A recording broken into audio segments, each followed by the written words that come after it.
Hadirin wal hadirat jamaah subuh Masjid Al-Munawwarah rahimani wa rahimakumullah.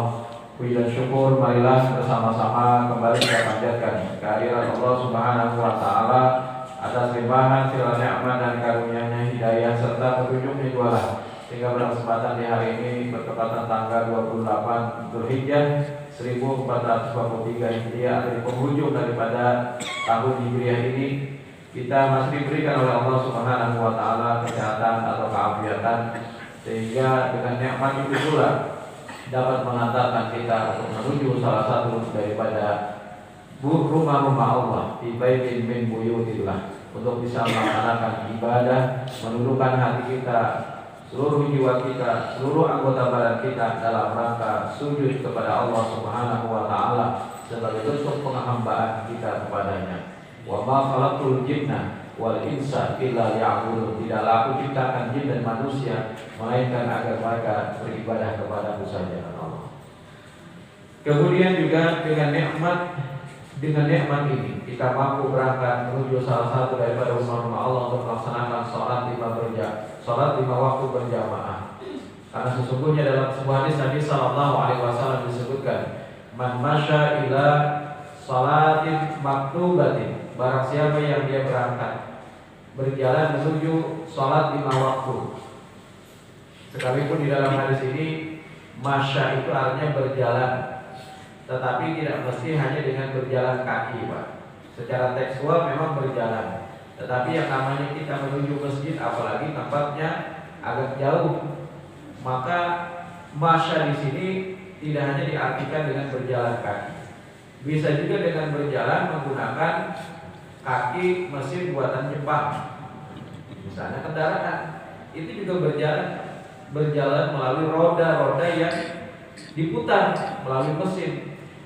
Man masya ila salatin maktubatin fil jamaati, barang siapa kata Rasul yang dia berjalan menuju salat maktubah, salat wajib berjamaah, maka akan ditulis baginya pahala ka'ajri haji, sebagaimana pahala haji. Ini adalah sebuah amalan yang bisa kita lakukan dalam setiap harinya. Tidak mesti menunggu 38 tahun lagi kita bisa berangkat haji, karena Banjarmasin ketika kita mendaftar hari ini 38 tahun akan datang baru bisa berangkat. Tetapi amalan-amalan ini bisa kita dapatkan setiap harinya dengan kita melaksanakan sholat berjamaah 5 waktu di masjid. Kemudian juga yang hadir di majelis ilmu, ini juga adalah salah satu amalan yang semisal dengan haji pahalanya juga. Nah, ini beberapa amalan-amalan yang tentu ini adalah sebagai sebuah kelebihan yang disebutkan dalam hadis Nabi Sallallahu Alaihi Wasallam. Sehingga ketika kita punya waktu, punya kesempatan untuk bisa menghadiri majelis-majelis ilmu, maka disitulah kita bisa mendapatkan keutamaan yang disebutkan dalam hadis Nabi Sallallahu Alaihi Wasallam. Salawat dan salam semoga senantiasa tercurah kepada Nabi kita Muhammad Sallallahu Alaihi Wasallam beserta keluarga, para sahabat, tabi'in serta pengikut beliau yang senantiasa istiqamah menjalankan sunnah-sunnah makbulahnya hingga akhir zaman. Pada kesempatan di subuh kali ini kita akan melanjutkan pembahasan kita tentang praktek sholat sesuai dengan tuntunan tarjih Muhammadiyah, bahwa yang namanya kita melaksanakan ibadah sholat maka itu adalah bagian daripada ihsan kita kepada Allah Subhanahu wa taala. Anta'budallah ka'annaka tarahu. Engkau beribadah kepada Allah seolah-olah engkau melihatnya. Itu tahapan pertama. Fa illam takun tarahu, apabila engkau tidak mampu untuk melihat Allah, karena kita tidak memiliki kemampuan itu, fa innahu yaraka, maka yakinlah bahwa Allah Maha melihatmu.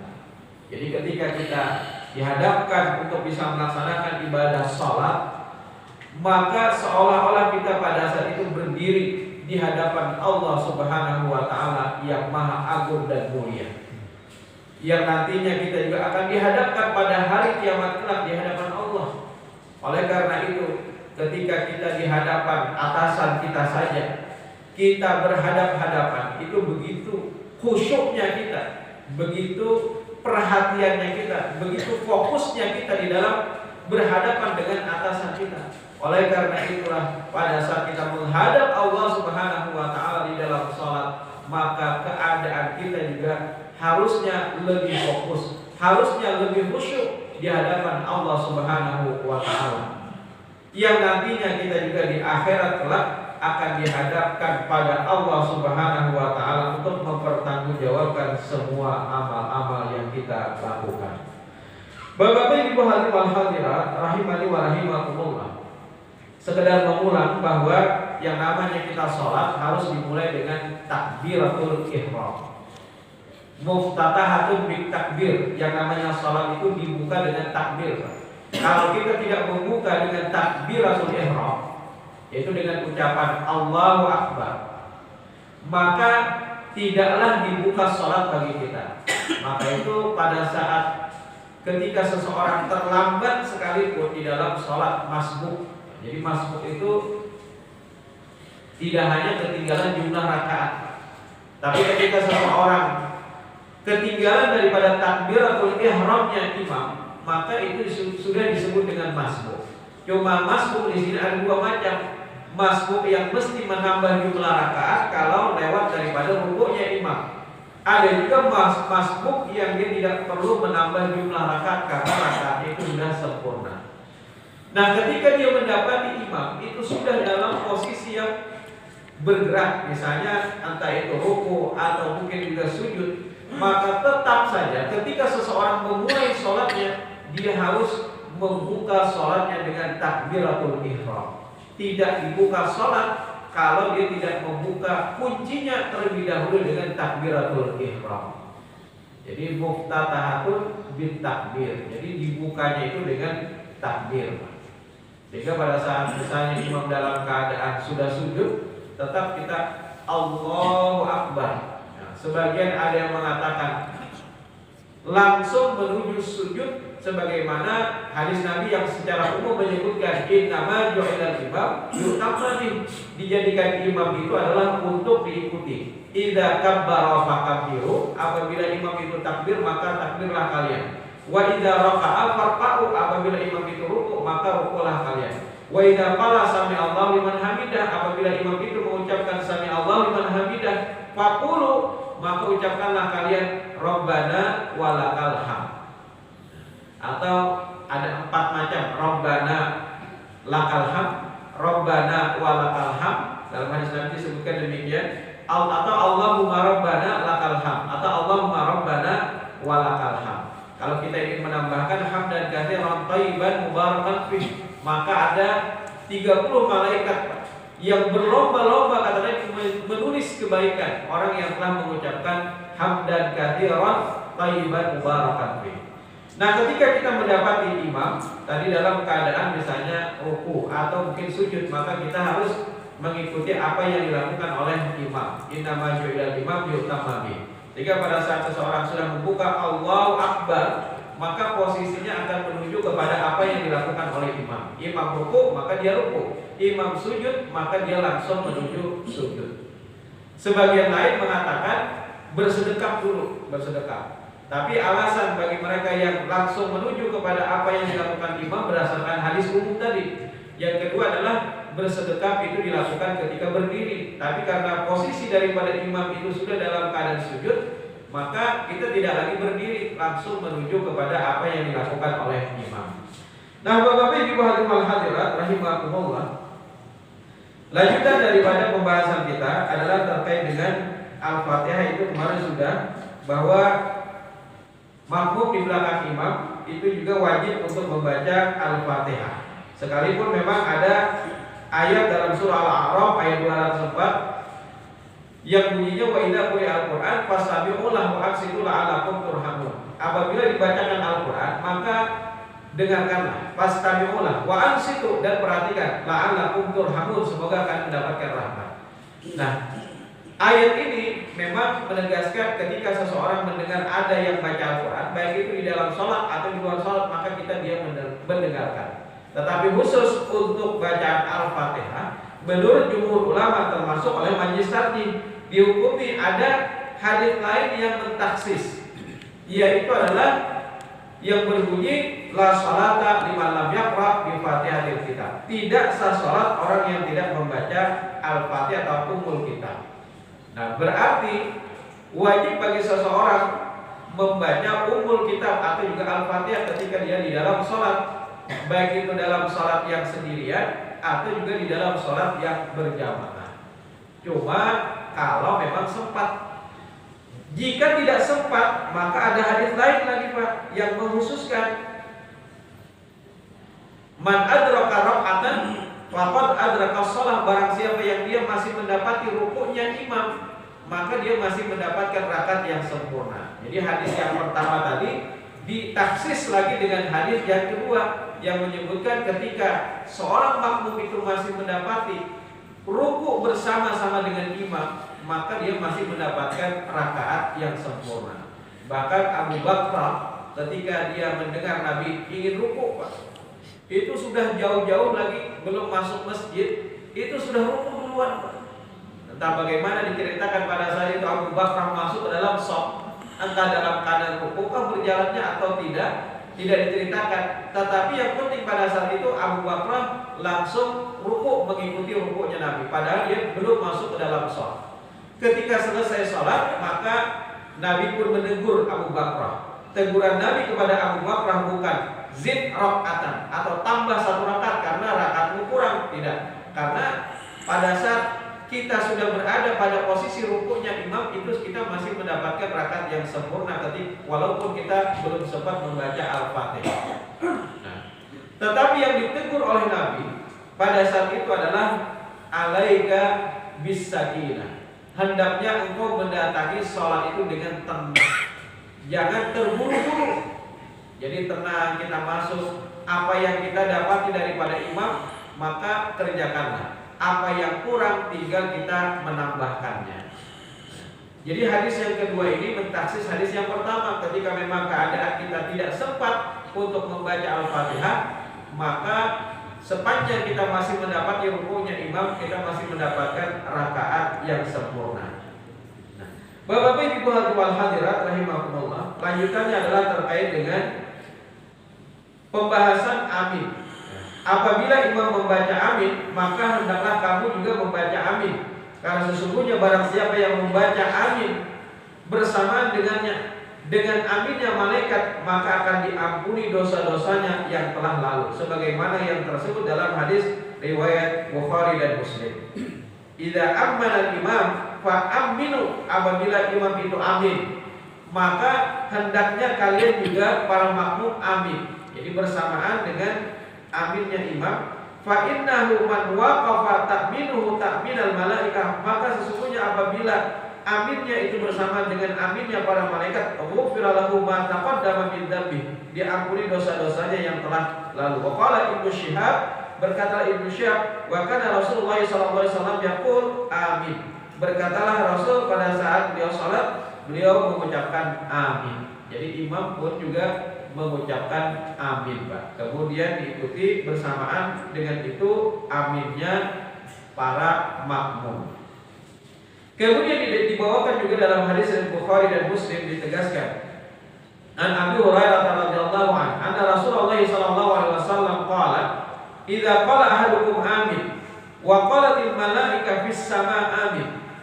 Apabila salah seorang di antara kalian, maksudnya makmum itu mengucapkan amin dan malaikat di langit juga mengucapkan amin, fis sama, di langit malaikat juga amin, fa waqafat ihdahumal ukhra ghufira lahu ma taqaddama min dzambi, dan kedua ucapan amin itu bersamaan, maka diampuni dosa-dosanya yang telah lalu. Hadis riwayat Bukhari dan Muslim. Kemudian setelah itu membaca surah. Jadi setelah membaca Al-Fatihah, lalu dilanjutkan dengan membaca surah. Nah, ijma para ulama, sepakat para ulama termasuk juga para sahabat Nabi Sallallahu Alaihi Wasallam, bahwa setelah membaca Al-Fatihah disunahkan membaca Al-Quran pada 2 rakaat yang pertama di semua sholat. Jadi kalau subuh cuma 2 rakaat berarti baik itu rakaat pertama atau kedua. Kalau zuhur berarti di rakaat pertama dan kedua. Sementara 3 dan 4-nya itu tidak. Jadi disunahkan bagi mereka untuk membaca 2 bacaan Al-Quran di rakaat yang pertama dan juga rakaat yang kedua. An Abdullah bin Abi Qatadah, dari Abdullah bin Abi Qatadah, an abihi, dari bapaknya. Qala, dia berkata, karena Nabi sallallahu alaihi wasallam yaqra'u fil rak'ataini ulayaini, adalah Rasul sallallahu alaihi wasallam beliau membaca pada dua rakaat yang pertama min salati zuhri, dari salat zuhur, bi Fatihatil kitab, yaitu membaca Al-Fatihah, wa surataini yutawwilu fil ula wa yuqassiru fil thaniyah. Beliau membaca di rakaat yang pertama itu lebih panjang biasanya, lebih panjang. Adapun di rakaat yang kedua, fil thaniyah yuqassir, maka beliau biasanya memendekkan daripada yang pertama. Jadi bisa mengukur ya, misalnya di rakaat yang pertama itu 5 ayat, di rakaat yang kedua mungkin cukup 3 ayat saja. Itu biasanya yang dilakukan Nabi. Wa yusmi'ul ayah ahyanan wa kana yaqra'u fil 'ashr bi Fatihatil kitab wa surataini wa kana yutawwilu fil ula wa kana yutawwilu fil rak'atil ula min salati subhi wa yuqassiru fil thaniyah. Nah, adapun Nabi sallallahu alaihi wasallam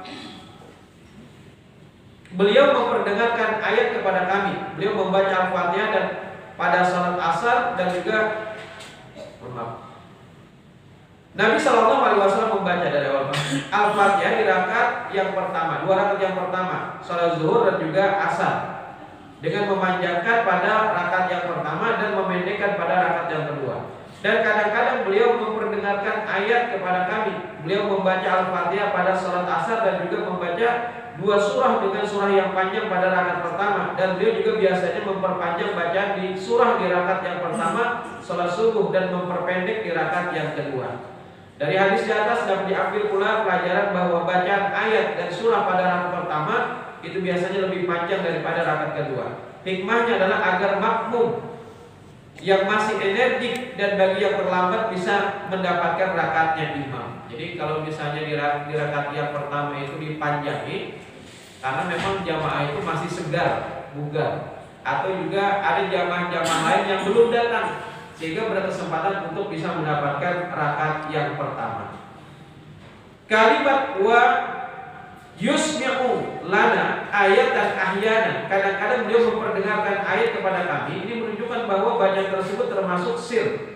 Namun terkadang juga ada desirannya. Artinya beliau membaca dengan sir, dengan menggerakkan lidahnya, sehingga terkadang terdengar oleh makmum. Jadi walaupun di salat zuhur dan asar beliau membacanya dengan sir, tidak dengan nyaring. Cuma terkadang karena mulut beliau itu bergerak, jadi bukan diam, Pak. Ini menunjukkan bahwa ketika kita membaca Al-Fatihah atau juga surah bagi imam di salat zuhur yang tidak dinyaringkan, salat zuhur dan asar, maka tetap mulut ini digerakkan, tidak dikatuk. Dalam hati misalnya membaca Al-Fatihah, baca surah, tidak, tetapi tetap digerakkan, sehingga desiran-desiran itu terdengar kadang-kadang aja, Pak. Tidak sepanjang daripada sholat itu diperdengarkan Nabi desirannya, tetapi terkadang kan ada, nah itu terkadang ada desiran-desiran ahyanan itu kadang-kadang memang ada desiran yang kami mendengarnya, kata para sahabat tadi, didengar oleh para makmum. Artinya apa? Beliau tidak sekedar membaca di dalam hati saja, tetapi beliau betul-betul menggerakkan mulut ketika membaca Al-Fatihah. Nah, berarti tuntunannya bagi kita, ketika kita membaca Al-Fatihah di dalam sholat mengikuti imam, maka hendaknya menggerakkan mulut, Pak. Gerakan saja mulut kita. Dan itu juga dilihat oleh para sahabat dari gerakan jenggot Nabi SAW yang bergerak. Berarti memang mulut Nabi pada saat itu bergerak. Jadi jangan hanya mingkem, berdiam saja membaca di dalam hati Al-Fatihah, tidak, tetapi memang anjurannya untuk digerakkan. Bacaan imam pelan pada saat zuhur dan asar, bacaan imam keras pada saat maghrib, isya dan juga subuh, salat Jumat, Idain, kusuf, tarawih dan juga istisqa. Kemudian afdal dan disunahkan bagi imam membaca surah secara sempurna pada rakaat yang pertama dan kedua. Jadi kalau misalnya di rakaat yang pertama sempurna, kemudian di rakaat yang kedua juga surah yang pendek tentunya itu sempurna. Atau di rakaat yang pertama dan kedua itu digabung maksudnya, tapi disempurnakan. Misalnya ada 10 ayat, 6 ayat di rakaat yang pertama, 4 ayat di rakaat yang kedua, sempurna semuanya. Tapi kalaupun misalnya ayatnya panjang, tidak mesti kita juga menghabiskan, tidak mesti. Jadi memang tidak mengapa juga memilih di antara surah-surah yang panjang tetapi hanya membaca sebahagiannya. Jadi namun tidak mengapa apabila membaca surah panjang dengan membaca awal surah saja atau pertengahan saja atau mungkin juga akhir daripada surah tersebut. Faqra'u ma tayassara minal Qur'an. Bacalah apa yang mudah bagimu dari Al-Qur'an. Apakah boleh ketika kita membaca surah, imam membaca surah itu misalnya tidak sesuai dengan urutan, Kalau ayat itu harus, Pak. Kalau boleh kita misalnya melincau dari ayat 20 dibaca di rakaat yang pertama, tapi di rakaat yang kedua ternyata ayat 15 keundur itu namanya, itu ada boleh. Tapi kalau surah itu boleh, Pak. Di rakaat yang pertama misalnya tak ketemu ide kita membaca surah An-Nas, tetapi ternyata di rakaat yang kedua kita justru membaca Qul Huwallah Al-Ikhlas, itu boleh, tidak ada larangan. Kalau orang Bali kan itu harus sesuai dengan urutannya. Bahkan sholat tarawih berandakan di muka urutan surahnya itu, supaya ini ada urutan-urutannya. Jadi tidak mengapa sebenarnya jikalau apapun yang ada di benak kita untuk kita baca, ternyata di rakaat yang kedua ternyata yang kita baca adalah ayat sebelumnya, surah sebelumnya, itu tidak ada larangan. Dan juga tidak ada kekhususan untuk membaca surah-surah tertentu pada momen-momen tertentu. Jadi silahkan membaca surah apa saja. Faqra'u ma tayassara minal Qur'an. Tidak ada larangan bagi kita. Yang kita ingin baca apa dan itu mudah bagi kita, silahkan.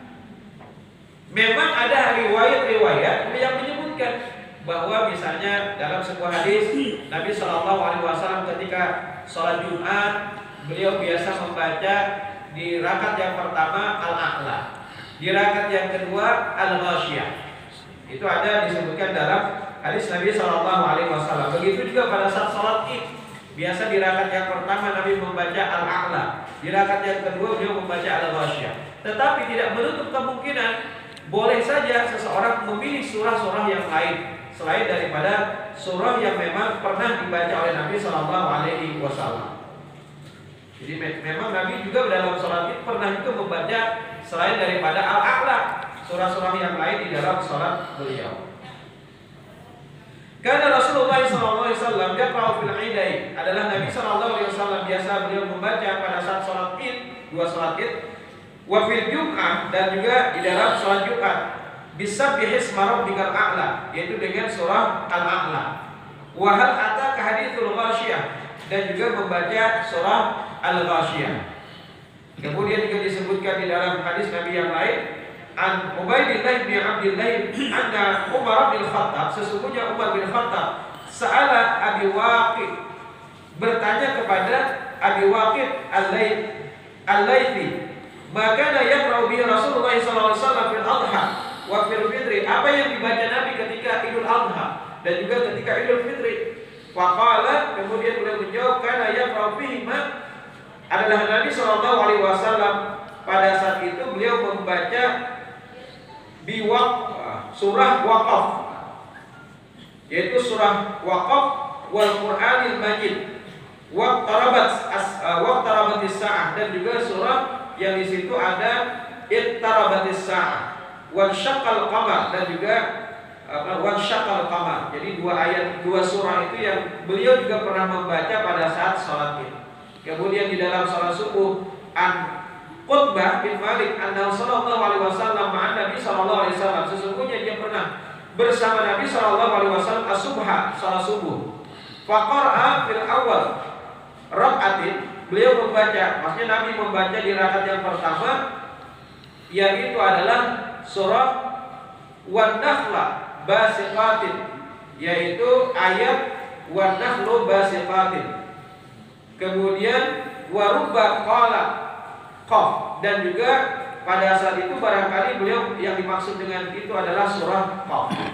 Kemudian di dalam surah dalam riwayat Amr bin Haris, sami'tu Nabi sallallahu alaihi wasallam yaqra'u fil fajr aku pernah mendengar Nabi SAW pada saat beliau sholat subuh fajar, beliau membaca idza syamsu kuwirat, yaitu adalah ayat idza syamsu kuwirat. Nah, ini menunjukkan bahwa Nabi SAW juga membaca beberapa ayat yang ada dalam Al-Quran dan tidak ada kekhususan surah-surah tertentu yang beliau baca. Boleh saja kita membaca apapun.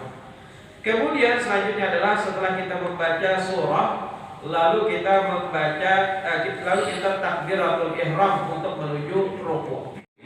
Maka tentunya harus dilakukan secara tumakninah. Warka'u ma'ar raki'in, rukuklah kalian. Jadi bahkan Allah menyebut sholat itu, Pak, inti sholat itu adalah pada rukuk. Warka'u ma'ar raki'in, rukuklah kalian bersama dengan orang-orang yang rukuk. Berarti rukuk itu adalah menjadi gerakan yang sangat penting di dalam sholat. Jangan sampai kita lepaskan rukuk kita daripada tumakninah. Bahkan seburuk-buruk pencuri itu adalah pencuri di dalam sholat. Jadi seburuk-buruk pencuri. Lalu para sahabat bertanya, bagaimana yang dimaksud dengan orang yang bisa mencuri di dalam sholat, wahai Rasul? Maka Rasul pun menjawab, yaitu mereka yang tidak menyempurnakan rukuk dan juga sujudnya.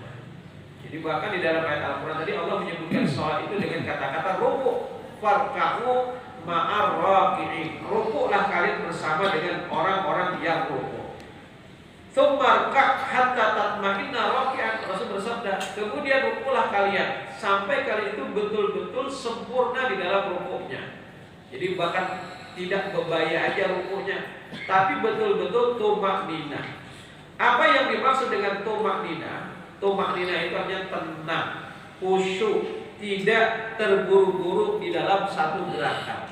Jadi betul-betul dia berada pada posisi rukuk yang benar pada saat dia melaksanakan rukuk tersebut. Nah, dikit lagi boleh. Pas jamnya jam 6:30. Jadi terkait dengan rukuk itu disebutkan dalam beberapa hadis Nabi SAW tata caranya. Nah, tata caranya ini An Malik bin Huwairits, dari Malik bin Huwairits, wa kana min ashabin Nabi SAW, ia adalah salah seorang sahabat Nabi. Sahabat Nabi SAW, anna Rasulullah SAW, sesungguhnya Rasul SAW, kata Malik bin Huwairits, kana idza shalla, adalah beliau apabila salat, rafa yadayhi, mengangkat kedua tangannya, hina yukabbir, ketika beliau takbir, hiala udhunain, yang itu sejajar dengan telinga. Kita sudah bahas sejajar telinga boleh, sejajar dengan bahu juga boleh. Wa idza arada ayyarka, apabila beliau ingin ruku', wa idza rafa'a ra'sahu min ruku', dan juga ketika beliau mengangkat kepalanya daripada ruku'. Jadi takbiratul ihram itu ketika pertama Allahu Akbar, ketika ingin ruku', dan ketika beliau i'tidal. Maka beliau mengangkat kedua tangannya dengan mengucapkan takbir. Allahu Akbar, sami Allahu liman hamidah, beliau juga mengangkat tangannya. Kemudian pada saat ruku, berarti pada saat ruku itu pertama ucapkan takbir dengan mengangkat tangan. Kedua adalah memegang lutut dengan kedua tangan dan merenggangkan jari jemari. Jadi jemarinya itu direnggangkan, Pak, pada saat kita memegang lutut kita. Memegang lutut. Ini berdasarkan kepada hadis yang diriwayatkan oleh Humaid As-Sa'di. Qala Abu Humaid, berkata Abu Humaid, fa idza raka'a amkana kafai, apabila beliau ruku, maka beliau pun merenggangkan jari jemari. Mir rukbatai, daripada kedua lututnya. Jadi beliau meletakkan kedua tangan di lutut dan juga merenggangkan jari jemarinya ketika beliau lutut. Kemudian selanjutnya apalagi yang bisa dilakukan ketika ruku itu, Pak? Yaitu adalah meluruskan punggung di saat ruku. Punggungnya rata. Jadi orang Bali itu amun diandak baju, kobokan di atas punggung, maka ada tergugur bajunya. Nah, itu yang dinamakan dengan ruku yang sempurna. Dalam hadis Nabi disebutkan tsumma yarka wa yad'u rahataihi ala rukbataihi mu'tamidan. Nah, mu'tamidan itu artinya lurus. Lurus itu adil. Jadi adalah Nabi SAW, beliau ruku dengan meletakkan kedua tangannya bersandar di kedua lutut. Jadi Pak, kalau dia ingin lututnya itu rukuknya nyaman. Misalnya ada sholat yang lama rukuknya, sholat kusuk atau juga sholat gerhana, kusuk atau juga kusuk, itu lama Pak rukuknya. Supaya kita bisa bertahan lama ruku, supaya tidak capek, maka tangan kita ini letakkan di lutut, sandarkan dengan lutut Pak. Jadi kalau misalnya pian tahan dengan tangan itu capek Pak. Tapi kalau pian sandarkan saja tangan pian, sandarkan dengan lutut, insya Allah tidak capek. Berapa lama pun kita ingin ruku, insya Allah tidak capek kalau kita mengikuti apa yang ada dalam hadis Nabi. Jadi beliau bersandar di kedua lutut tanpa membuat kepala terlalu menunduk dan juga tidak membuat kepala terlalu ke atas. Jadi kepala beliau itu betul-betul rata dengan punggung. Jadi kadang terlalu menunduk kepalanya dan juga tidak terlalu menengadah, tetapi betul-betul meratakan juga Nabi kepala beliau dengan punggung beliau seimbang, mu'tadilan. Mu'tadilan itu artinya adil. Nah, seimbang. Kemudian rukuklah dengan tumakninah. Nah, ini adalah terkait dengan tata cara rukuk berdasarkan apa yang disebutkan dalam Majlis Tarjih. Cara-cara rukuk sesuai dengan yang ada dalam hadis Nabi Shallallahu Alaihi Wasallam. Adapun bacaan yang ada pada saat ketika kita rukuk itu ada beberapa bacaan. Subhanakallahumma rabbana wa bihamdika Allahumma ighfirli, atau subhana rabbiyal azim, subhana rabbiyal azim, subhana rabbiyal azim. Sebenarnya boleh aja Pak, lebih daripada itu kita membaca. Misalnya kebetulan kita sholatnya sendiri, misalnya sholat sunat, maka kita boleh saja membaca tidak hanya satu kali subhanakallahumma rabbana wa bihamdika Allahumma ighfirli, lalu kita ingin baca lagi silakan. Begitu juga subhana rabbiyal azim. Tapi ketika kita berjamaah sholatnya, maka juga jangan terlalu lama imam. Mentang-mentang ingin memperbanyak bacaan rukunya, lalu misalnya bacaannya lama. Tidak sesuai saja dengan apa yang ada dalam standarnya. Tidak terlalu lama sehingga membuat jamaah kasihan. Atau bacaan yang lain yang juga diajarkan oleh Nabi Shallallahu Alaihi Wasallam, subuhun kudusun Rabbul malaikati waruh.